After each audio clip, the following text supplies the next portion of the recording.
Bienvenidos a Esperanza y su éxito.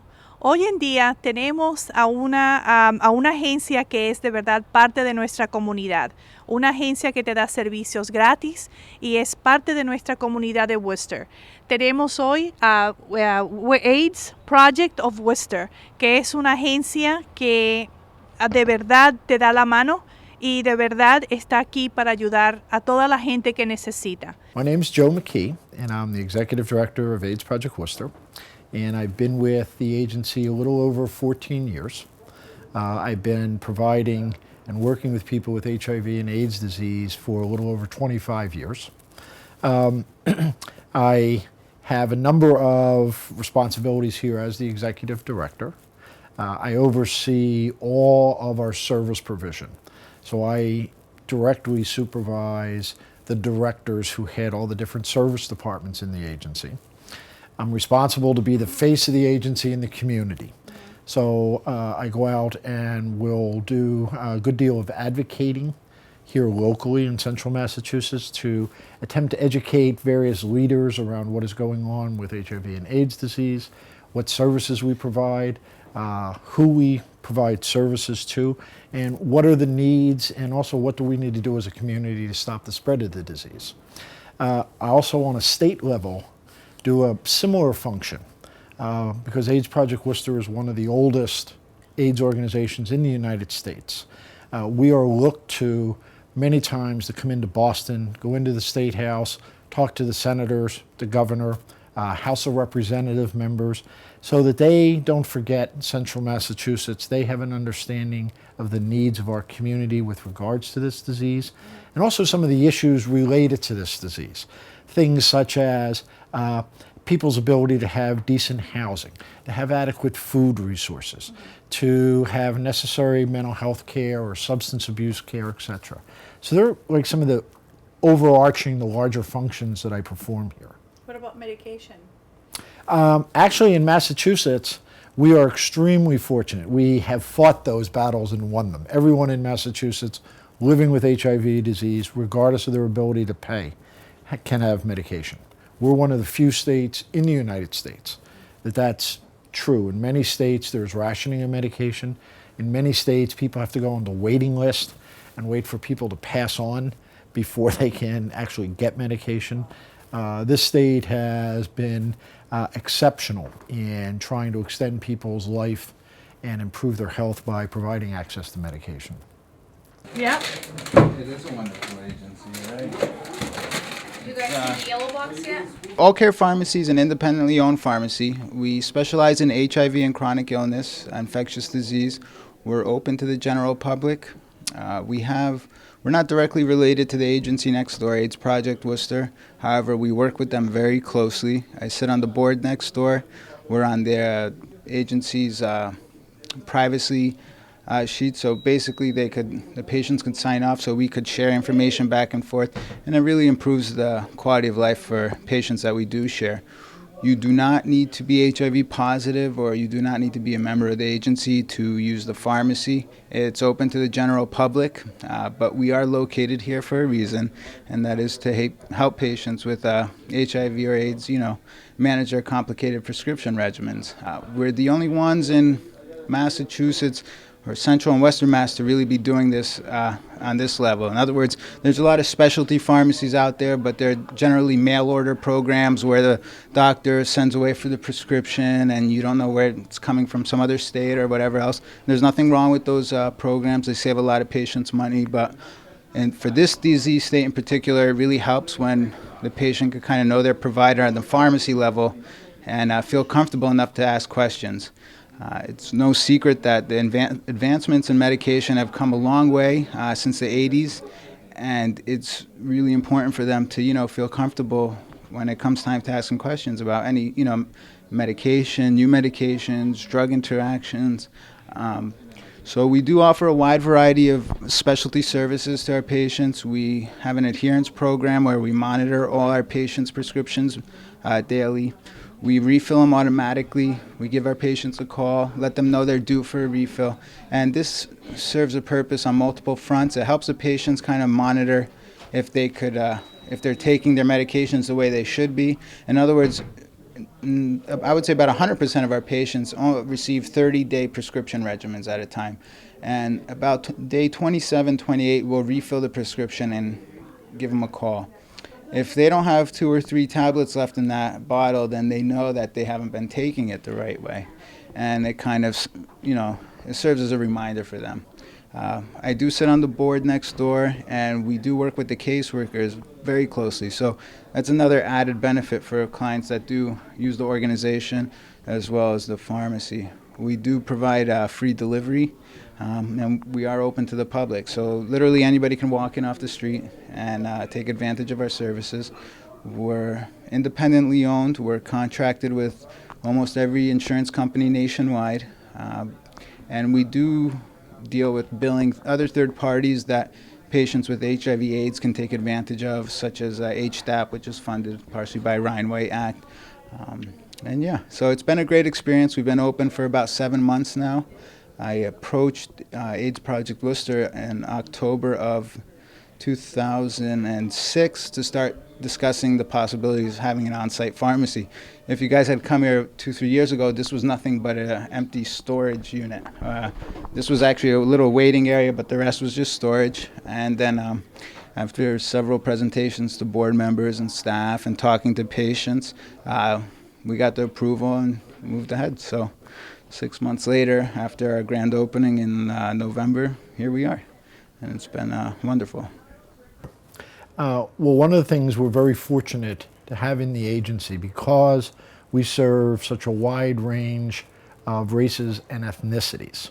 The staff in this organization represents the communities we serve. So we have various language abilities, as well as looking like people in the community. We come from the various communities. So tell us the types of people who typically will come in and get tested. We have young people. We have people over 50 that come in and get tested. Again, the youngest person that we can test is 13 years old. So they can come in here. They don't need a parent or anything like that to get consented. Again, consent is a number. It's not a signature. So the youngest person that we would test and they would get a result is 13 years old. And hours are Monday through Friday. Monday through Thursday, 8 a.m. to 5:30, and Fridays, 8 a.m. to 5 p.m. On Fridays, however, we do not offer this oral quick test on Fridays. And I'm going to tell you why. Because it's a 20-minute result, and if it comes back positive, you have that weekend where there's no safety net. All the services are really closed, the social services. Here we have a mental health department, we have a peer department. If somebody comes back positive Monday through Thursday, they get them services, get connected to a doctor, get connected to whatever services are needed at that time. So Fridays we do not offer the 20-minute test. We do not give out results over the phone. We give you the paper. You lose that paper we give you, even if we seen you 20 minutes and you went to the mobile station to get a cup of coffee, you lose your paper. You can't get your result. You're going to have to test all over again. We also have an OraSure test, which is a mouth swab. And that goes out to a lab and comes back in 7 days. And a lot of people choose that because they're scared of needles, or if they see blood, they'll faint. So we have options, really good options. We also have a phlebotomist on site. We have 2. And if somebody wants to go and get a blood draw, and your result comes back in 7 days. So it's not a bad, it's not bad services here. It's really good, especially for the community. We have people who speak Spanish. We can get interpreters, and if you feel uncomfortable, you don't know English, we have Spanish people here who can and we speak Portuguese. Somebody here speaks Portuguese, which is also great. So we tried to reach all types of cultures and languages in the community, and our doors are open, even for information. If somebody is teaching a class, we've had a lot of students who come in here who are doing a project, come in here, pick up pamphlets, interview one of the staff. We never turn nobody away. Never. Even if it's just, listen, I just came in here for a question, I'm nervous, I'm concerned, but we'll see them. Somebody will see them. We will never turn nobody away. Student comes in, I'm doing a class project on HIV, I need some information. Somebody will take care of them. Here's this pamphlet, here's this information. You know, they'll talk to somebody who was living with the HIV virus and they can get a clearer insight and do their homework or their project on the HIV with somebody who is living, and they can interview them. And yeah, we don't turn nobody away here. We offer condoms here. We offer female condoms, and anybody can come in. People who come in and get tested, we always offer them condoms and stuff like that. You don't have to come to get a test to get condoms. Like, you don't have to do that. You can just come in, grab your condoms, and leave, no questions asked. So people have that comfort to come in here and really feel like, you know, there's confidentiality. We're invited out by various groups, schools, colleges, church communities, other faith communities, to talk about what we do, what is going on here in the community, how people are at risk, what people can do to prevent themselves from becoming at risk, how they can access care. We also utilize various media resources. We give interviews, stories on radio, television, newspapers, magazines. We also have more and more been using the web, both our own website and also linking up to other websites, particularly in accessing younger people. We found that to be very effective. In addition to that, radio is a very powerful medium, and again, in particular for younger folks, as well as certain ethnic communities. That's right. It's a really powerful medium to do. We have various materials, like we go to health fairs that are around central Massachusetts. We provide literature. We have literature in different languages so that people can access the information in languages they're comfortable with. We also do trainings and in-services for providers. So we either go to agencies, go to medical facilities, or at times invite folks to join us here, and we update them on various aspects of our services, on treatment, where treatment is going with the disease, newest prevention techniques. So it's a number of different approaches that we attempt to utilize to inform and educate in the community. This is our food bank. Yeah, you can come on in and take a look. The food bank is the clients who are associated with our agency. They're able to come here 3 times a month, and that's on Tuesday from 8 a.m. to 4 p.m. And they're able to shop. And depending on family size is the amount of food that they can get. And we also give out food vouchers just in case they're diabetic or on a special diet. So they can go to Big Wine, you know, Stop and Shop, Shaw's. So we offer that to people who are diabetic and stuff like that. We offer dairy foods, meat, fresh meat from Fairway Beef. So just a lot of, you know, things that are very helpful and beneficial to the clients here.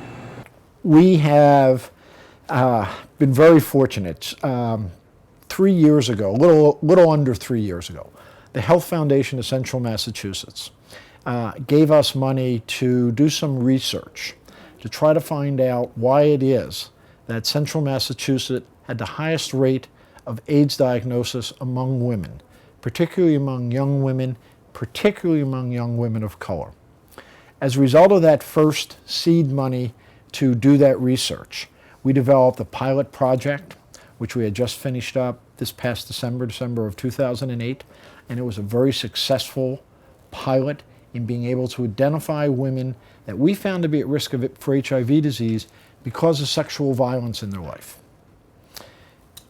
As a result of that successful pilot, they funded us to do an implementation program to take what we learned in that pilot project and broad base it, spread it out in our community so that different points of entry, different providers who are servicing women will at a minimum provide them with the means for the women to understand the whole notion of risk for HIV disease, the connection and risk for sexual violence and what that means. Because when we were talking about sexual violence, many people assume it is only domestic violence, and domestic violence is horrific. And sexual violence is a piece of the overall issues around domestic violence. Yes, it is. And when we talk about sexual violence, we talk about it on a continuum. At one end of the continuum is forcible sexual activity. But all along that continuum, there are other forms of sexual violence that are more insidious because they don't seem so dramatic. So, for example, in our community, in certain ethnic groups, in certain racial groups, in certain religious groups, or subsets of those groups, women are not permitted to get health information around sexuality because they're viewed that if they do that, they must be immoral women. They're going to be promiscuous. They're not going to be faithful to a husband. Why would they need that information? So denying women information, first off, is a form of sexual violence that we try to educate groups on. Women being able to choose when, how often, with whom to have sex. And again, in certain segments of our community, that choice is not something that a woman is allowed to participate in. She's told. Women being able to utilize prevention devices to protect themselves. And again, in some segments within different populations in our communities, that's something women are not allowed to do. We believe from the work that we're doing that continues to spread HIV disease. That is, we believe, one of the main factors that's infecting young women and women from various communities of color. So that is what our project is about. That's also what I go out, as well as the staff of that project, try to educate various peoples within the community. Because you're not only talking about HIV disease, you're talking about stigma, discrimination, gender inequality. You're talking about people's attitudes towards other human beings, and in particular, their attitudes towards women. And that's a challenge, because in many cases, people don't want to examine those attitudes or acknowledge that there are negative consequences for women in the various groups because of group attitudes or male attitudes within the group, and that's impacting the women's health and it impacts the women's safety. So that's an ongoing effort we're involved in. We've had some success with that, but I said that it's a challenge because you're asking people to look at beliefs that they never really looked at before. They just assume that these are true, these are good, and there's no problem with them. Yeah, the stereotype. Yes. Yeah. Joe, also you talked to me about an international program that you have. Can you elaborate a little bit about it? Sure. About 8 years ago, people in the community, at that time it was Fitchburg State College, they had a contract with the U.S. State Department to bring people over into the United States from former Soviet Union countries. And the idea was these were people who were interested in becoming business people. And if we could teach them how to become entrepreneurs, how to become business people, it would build the middle class, it would spread democracy in former Soviet nations. About 7 years ago, the countries that were involved in this project started requesting not to send business people. They wanted to send doctors, public health officials, and people trying to start non-governmental organizations similar to our organization because they were being devastated by HIV and AIDS disease. Okay. When that happened, we were asked if we would be willing to provide trainings to show people from these countries what we do, why we do what we do, how we do what we do, and most importantly, how do we fund it? How do we sustain it? And what's the benefit? Right. So that they could then take that information, translate it into culturally appropriate methods of service. Okay. We continue to do that. We continue to have groups. Right now we've had 22 different countries come to the agency and spend time with us. Several countries had asked us to go to those countries to help evaluate their situation with regards to HIV and AIDS disease. The agency could not at that time do it as an agency. Some staff in the agency volunteered to do that using their own resources, their own vacation time, their own money, along with some medical providers in the community. And from 2005 to the present, there has been a humanitarian project set up in the central part of the Ukraine where we've been training doctors, nurses, public health officials, working with people trying to start non-governmental organizations, working to bring them HIV medication. So that's our overseas project in Eastern Europe. We also were invited by the International Health Organization to go to northeastern India and to provide trainings, again, to doctors, public health officials, non-governmental organizations around what we're doing here in our agency and how they can take that information and apply it in that part of India. That's wonderful. That's Thank you. very impressive. Thank If there was something that you would like to tell the community right now, what would it be? I think it would be a couple of things. One is that this disease is absolutely 100% preventable. Yes. No one has to be infected in this country, in this state, in central Massachusetts with HIV disease. So the first thing after that message is that people need to make themselves available to learn how to prevent the spread of this disease in their personal life and in their family and in their partners. That would be the first thing. The second thing is that I would encourage everyone from early adolescents all the way up to people in their mid-60s or older who are sexually active, who have ever used drugs or shared any drug implementations, if they've ever had tattoos done and they were not sterile instruments used, if they had body piercings done and they were sharing the needles that pierced the body and they were not sterile implements used, they should get tested for HIV disease. It is free, it is anonymous, they can come here, we don't ask their name, they don't have to pass. We also have the ability to utilize rapid testing, which is a 20-minute test, so that people will have a preliminary result. If in fact a person finds themselves to be infected, we'll work with them with their permission to get them connected to medical care and to get them medication. And I believe that's free of cost. Absolutely. Okay. All of our services are free. We do not charge for anything that we provide in the community. But as I said, the most important thing is people need to know what places them at risk, how to prevent themselves from being placed at risk, and most importantly, to learn their status. Because unfortunately, many people, about a fourth of all the people in Massachusetts that are infected with HIV and AIDS disease, do not know they are infected.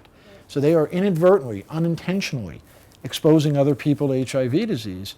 And the sooner people who are living with the disease know they're infected, we can get them on medication, we can extend their life in most cases, and improve their health.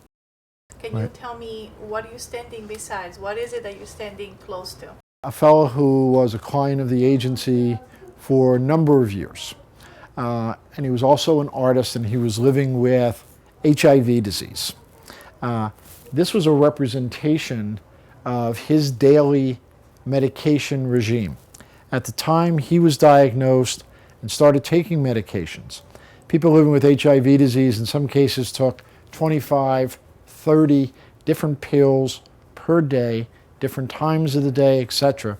So he saved all his different medications and incorporated them into the artwork. Obviously, this is what he felt like at times with the funnel and all the pills going into his body. And then there are either one line or small sentences of some of the emotions and some of the thoughts he had about living with HIV and AIDS disease. And towards the end of his life, when he was becoming very ill, he wanted us to have this and several other pieces of his artwork as both a thank you for working with him during his life, but also as a way for people who saw these artwork to do what you've done. Ask us, what does this mean? So that we don't lose the history and the experience and the suffering that people have gone through with HIV and AIDS disease. It's a way for us to be able to continue to pass on that message as long as this pandemic continues to impact us.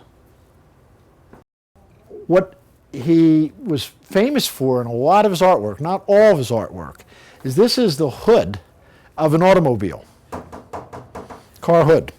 And he liked using car hoods, truck hoods, different models, different size vehicles for different representations of his art.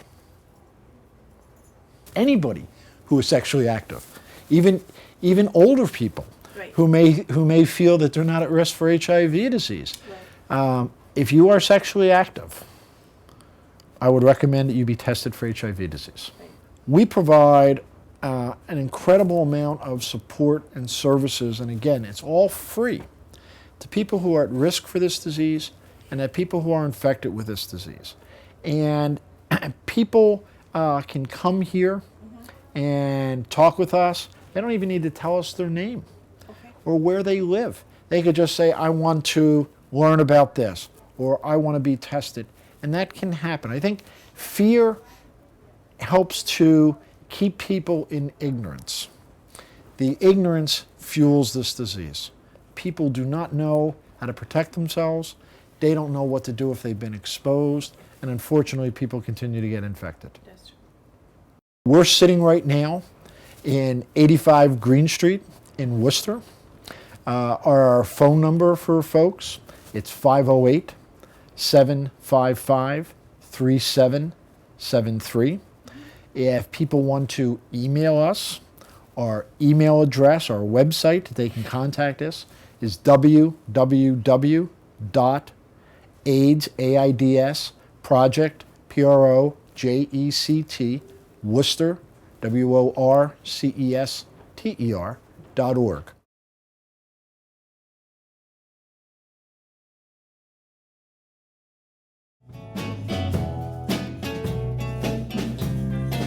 Summertime.